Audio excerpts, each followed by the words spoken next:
Vamos falar agora ao vivo, direto da Itabira, com o jornalista Guilherme Guerra, do portal de notícias Fato Online. Guilherme, bom dia, seja bem-vindo ao Jornal da Manhã Patos.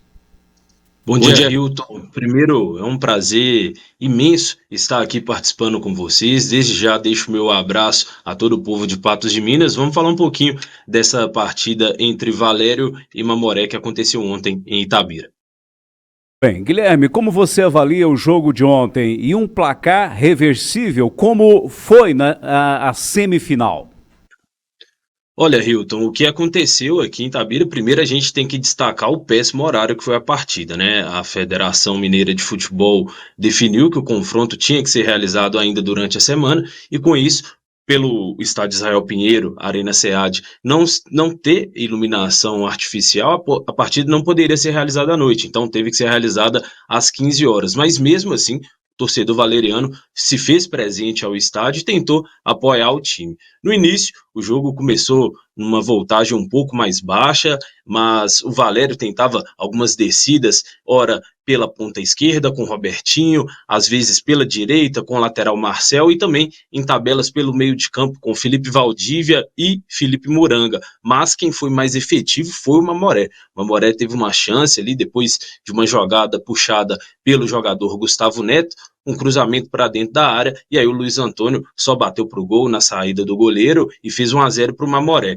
O Valério parecia que não estava entendendo que se tratava de uma final, né? A voltagem estava um pouco mais baixa, mas tentava criar algumas chances, mas sem muita efetividade. No segundo tempo, aliás, no intervalo, o técnico Paulinho Guará, comandante da equipe do Valério, fez duras críticas ao time, botou uma pressão e o Valério voltou um pouco mais mordido, mas nada adiantou, já que no início da segunda etapa, o Mamoré novamente uma descida pela ponta com o Davi José, ele faz o cruzamento e aí o Gustavo Neto chega batendo pro gol, 2-0 Mamoré, e o Valério não tinha outra alternativa senão sair pro jogo, continuou fazendo muita pressão, e aí em algumas jogadas puxadas por Robertinho, Christian, Felipe Muranga e até o zagueiro Kleberson, o Valério tentava investir, mas quando não era barrado pela defesa muito sólida do Mamoré, o Valério não caprichava na pontaria, desperdiçou muitas chances. O técnico Paulinho Guará mexeu muito na equipe, logo de cara fez 3 substituições,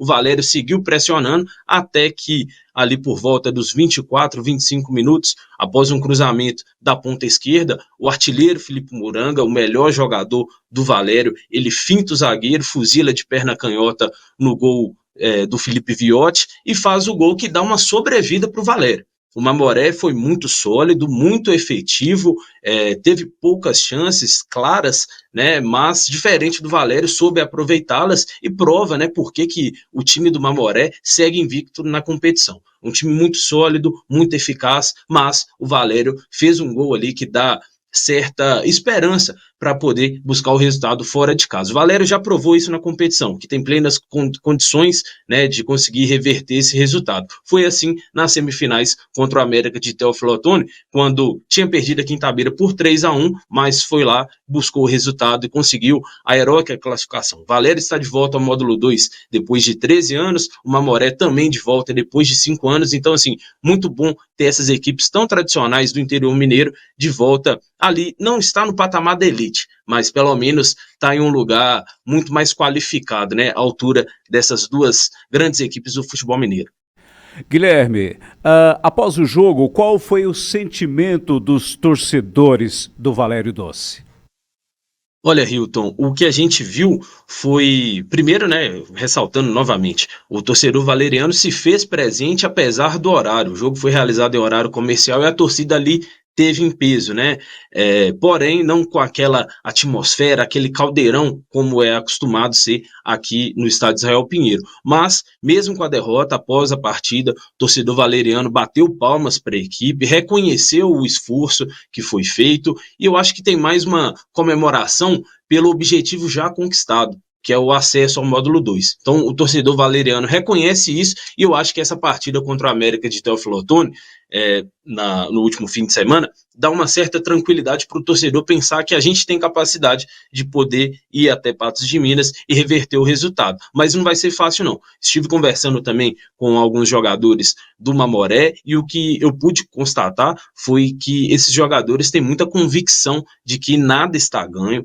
Os jogadores, com muita humildade, ressaltaram o quanto a partida foi difícil e o que deu para observar também foi que o Mamoré nem parecia que tinha se desgastado na segunda-feira, né, diante daquele grande confronto contra o Guarani. O Mamoré veio aqui, foi superior em alguns momentos do jogo, soube sofrer quando tinha que sofrer e agora volta com um resultado muito encaminhado. Precisa de apenas um empate dentro de casa e com certeza o estádio Bernardo Rubinger vai receber um grande público, já tinha sido assim no recorde da competição, com 4.559 torcedores, e a tendência agora é de que no domingo Patos tenha uma grande festa para, quem sabe, coroar esse acesso, essa grande campanha com o título da Segundona. Quem são os jogadores que podem fazer a diferença no domingo? Olha, com certeza o Felipe Muranga é o principal desses, né? O Muranga é o destaque do Valério, é o artilheiro do clube, mas também outras peças elas podem desempenhar uma grata surpresa. Uma delas é o Felipe Valdívia, é um jogador que chegou um pouco depois dos demais, chegou já na fase eliminatória, vem fazendo grandes partidas, vem dando mobilidade no meio de campo do Valério, vem fazendo gols e ontem foi um dos jogadores que mais incomodaram. Mas assim como eu destaquei, né, Felipe Muranga, Felipe Valdívia, eu acho que a zaga do Valério é muito sólida. Ontem teve alguns vacilos, mas a zaga composta pelo Roger e pelo Kleberson, ela se demonstra muito firme, mas eu destaco esses dois jogadores, Felipe Valdívia e Felipe Muranga, principalmente Felipe Muranga, é o jogador com um refino técnico, é um jogador que sempre está conduzindo as ações dentro de campo, então esse aí é o meu grande destaque para, quem sabe, o Valério poder surpreender a equipe do Mamoré no domingo às 19 horas. Guilherme, qual o seu palpite para o jogo do próximo domingo? Olha, Hilton, agora você me apertou um pouquinho. Eu vou confessar, assim, sou valeriano de coração, mas eu entendo muito que o Mamoré tem uma grande equipe. O Mamoré, assim, não é à toa que está invicto na competição. Mas eu projeto aí, o Valério já mostrou que tem essa capacidade de reverter, aposto em 1-0 no tempo regulamentar e a disputa se encaminhando para as penalidades. E se for para os pênaltis, o goleiro Elzo, que ontem ficou no banco porque estava pendurado com 2 cartões, o técnico Paulinho Guará fez a opção de mantê-lo no banco, preservando, pensando na partida de volta. E aí, se for para os pênaltis, o Elzo já mostrou que é um grande defensor de penalidades. Eu confio no goleiro valeriano, viu? Muito bem, conversamos com Guilherme Guerra, ele que é jornalista do portal Fato Online em Itabira. Guilherme, muito obrigado pela participação. Amigos da Jovem Pan, amigos de Patos de Minas, nós aqui do grupo de Fato Online, nós agradecemos muito pelo convite e fica extenso aí o abraço a toda Patos de Minas. Patos de Minas está em festa, né? Módulo 2 ano que vem, o RT Mamoré fazendo um grande clássico, como o futebol mineiro merece. Um abraço a todos. Reforçando que o jogo da volta acontece neste domingo, dia 26, às 19 horas, no estádio Bernardo Rubinger de Queiroz. Até mesmo o empate garante o título ao Mamoré. Em caso de vitória do Valério Doce por 1 gol de diferença, o campeão será decidido nos pênaltis. A Jovem Pan Patos vai acompanhar toda a movimentação dos torcedores a partir das 18h30, 6h30 da tarde. Fique sintonizado na 103.3 FM e confira flashes ao vivo direto do estádio Bernardo Rubinger de Queiroz.